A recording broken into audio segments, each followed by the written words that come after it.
ये वीडियो खास तौर पे उन महिलाओं के लिए जिनको CA 125 टेस्ट के लिए बोला गया है या जिन्होंने ये टेस्ट कराया है। एक माहौल बना दिया गया है, भय का माहौल, थ्रू CA 125 टेस्ट। इससे पहले मैंने आपको फॉर द मेल्स एक ऐसा ही टेस्ट के बारे में बताया था। मेरी किताब है the rabbit tortoise model for cancer की, और उसके माध्यम से भी मैंने आपको पूरे सबूतों के साथ बताए थे। PSA prostate specific antigen test for males. Males में प्रोस्टेट में कैंसर है कि नहीं, उसके लिए प्रोस्टेट का जो टेस्ट होता है PSA टेस्ट, उसका घपला किस प्रकार एक हेल्दी इंसान को PSA टेस्ट के माध्यम से घोषित कर दिया जाता है कि आपको तो कैंसर हो गया है, आप तो मरने वाले हैं, और उस डर की वजह से वो किस प्रकार कैंसर के ट्रैप में फंस जाते हैं। तो वो तो बात की मैंने मर्दों की, अब मैं बात कर लेता हूँ महिलाओं की।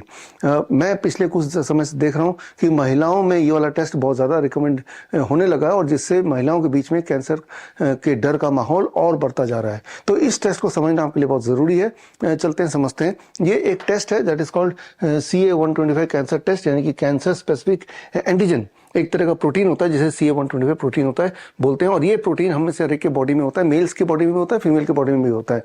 फीमेल की बॉडी में थोड़ा ज़्यादा मात्रा में होता है, लेकिन एक बेंचमार्क बना दिया कि अगर इस टेस्ट में ये CA 125 जो प्रोटीन है वो लेस देन 35 यूनिट पर ml होता है तो बोल देंगे कि आप हेल्दी हैं, और अगर इससे अधिक होता है तो हम बोलते हैं कैंसर है। ये एक बेंचमार्क बना दिया, एक आर्बिट्री एक डिवाइडिंग लाइन बना दिया।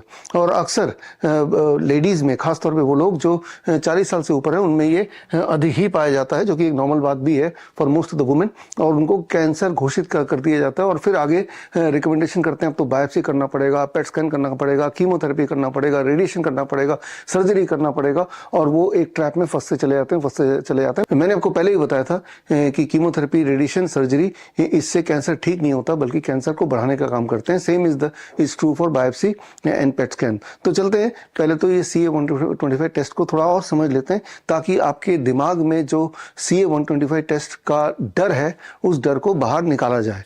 तो यहाँ पे समझना पड़ेगा कि हम सबके बॉडी में, महिलाओं के बॉडी में भी CA 125 एक तरह का प्रोटीन है जो बॉडी में बनता ही है। It is very very natural.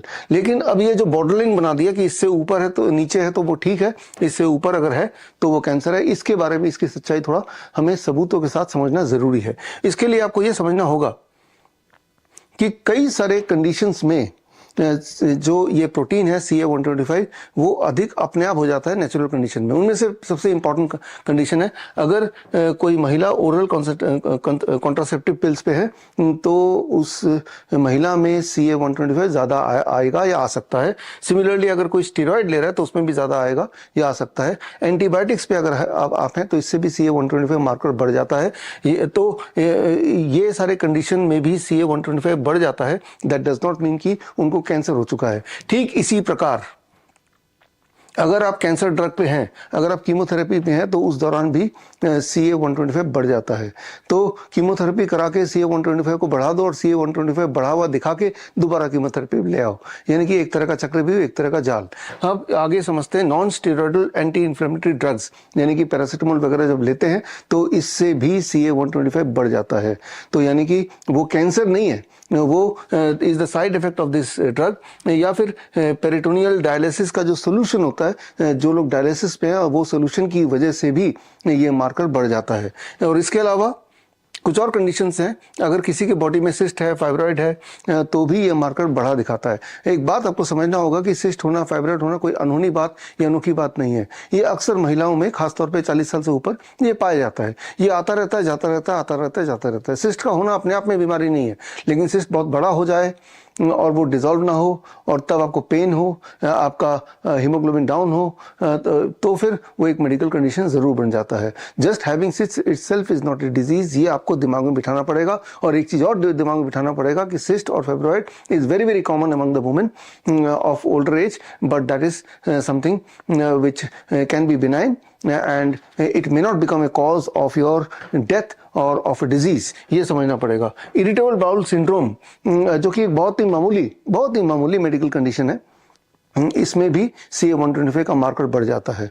तो किसी महिला को इरिटेबल बाउल सिंड्रोम है, अगर वो CA-125 टेस्ट कराएंगी तो डॉक्टर बोल देगा कि ये तो शो कर रहा है कि आपको कैंसर है, तो बस उसकी हालत तो बद से बदतर पतली हो जाएगी उसी वक्त। और आपको ये पता है कि कैंसर वर्ड सुनते ही इंसान के दिमाग में दहशत आ जाता है, उस दहशत से आपकी इम्यूनिटी कमज़ोर होने लगती है, you start behaving like a patient, and तब आपका जो जर्नी है एक हेल्दी इंसान की तरह नहीं, एक journey is towards your death, right. तो ठीक इसी तरह से जब आपका मेंस्ट्रुअल साइकिल होता है उस दौरान भी अगर आप CA-125 टेस्ट उसके आसपास करेंगे तो ये मार्कर बढ़ा हुआ दिखाया जा सकता है, दिख सकता है या हो जाता है।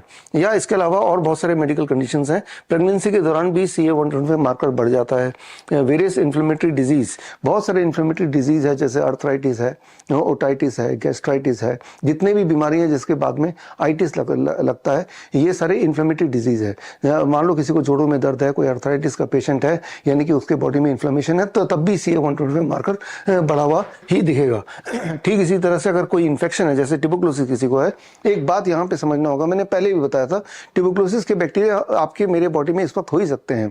40% इंडियंस में ट्यूबरकुलोसिस का bacteria at any point of time होता ही है, लेकिन ट्यूबरकुलोसिस का बैक्टीरिया अपने आप में बॉडी में होना itself is not a disease, unless कि उसकी वजह से हमें कोई डिस्कम्फर्ट्स हो, उसकी वजह से हमें फीवर आ जाए या इन्फ्लेमेशन हो जाए या वीकनेस आ जाए या स्टूल में ब्लड आ जाए या मुंह से खून आ जाए, तो ये सारे कंडीशंस रेयर केस में होता है। अदरवाइज ट्यूबरकुलोसिस का बैक्टीरिया हम सबके बॉडी में होता है, but that will not become और may not become a cause of your being सिक और डाइंग, राइट। सो लेकिन इन्फेक्शन किसी भी तरह का हो, उस कंडीशन में भी उस वक्त CA-125 मार्कर बढ़ जाता है।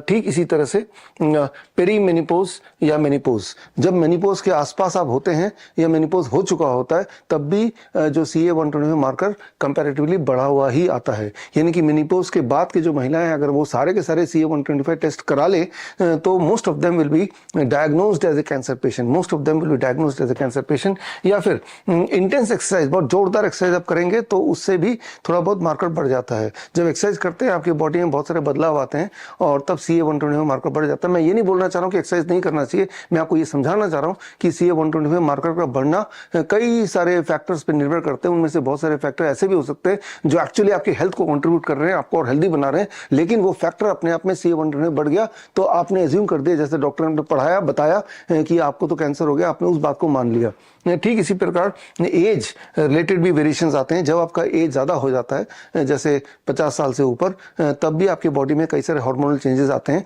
उस हार्मोनल चेंजेस के चलते CA-125 मार्कर कंपैरेटिवली हाई होता है। या फिर कोई एब्सोल्युटली हेल्दी महिला है या और ये सारे कोई भी कंडीशन नहीं है और कैंसर भी नहीं है, तब भी CA-125 इन जनरल उनका बढ़ा हुआ थोड़ा हो ही जाता है। तो CA-125 itself can not say anything about the cancer. ये सारे कंडीशंस में वो हाई होता है, लेकिन जिस महिला के हाथ में ये टेस्ट आया और रिपोर्ट में लिख दिया कि ये कैंसर हो सकता है, अब जरा उनकी मानसिक स्थिति समझिए, तो वो तो पूरी तरह से ट्रैप में आ गए। ये मैं देख रहा हूँ अपने हॉस्पिटल में पिछले कुछ समय से कि अक्सर महिला who are otherwise very very healthy, वो टेस्ट लेते हैं और उस टेस्ट के हिसाब से वो अपने आप ही मान लेते हैं कि हम कैंसर पेशेंट है, जैसे डॉक्टरों ने बताया, और वो उस रास्ते चल देते हैं जिसमें वो वापस आना बड़ा मुश्किल है, यानी कि chemotherapy, radiation, surgery etcetera, biopsy etcetera. इस ट्रैप में, इस जंजाल में वो फंसी जाते हैं। तो खैर यहाँ पे ये समझना होगा कि इस तरह के टेस्ट को ना तो कराना है, और करा लिया तो इसको मानना बिल्कुल नहीं है, क्योंकि ये सारे कंडीशंस में CA-125 वो वेरी करता रहता है। It is having nothing to do with your actual health. मैं तो ये बोलना चाह रहा हूं कि बड़ी से बड़ी दिखने वाली बीमारी का आसान से आसान इलाज घर पे हो सकता है। बड़ी से बड़ी दिखने वाली बीमारी तो छोटी होती हैं, लेकिन दिखाया जाता है कि बहुत बड़ा एक आपके ऊपर मुसीबत आ गई है, इस तरह से उसको पेश किया जाता है। इसीलिए हमारे जो क्लिनिक्स हैं पूरे देश भर में, डॉक्टर BRC क्लिनिक @home 500 से अधिक है, तो वहाँ पे हम अपने जो स्टूडेंट्स हैं, अपने जो प्रैक्टिशनर को यही सिखाते हैं, follow your symptoms not your report. मतलब आप अपने सिम्टम्स को देखिए, अपने रिपोर्ट को मत देखिए। नो सिम्टम मतलब नो डिजीज।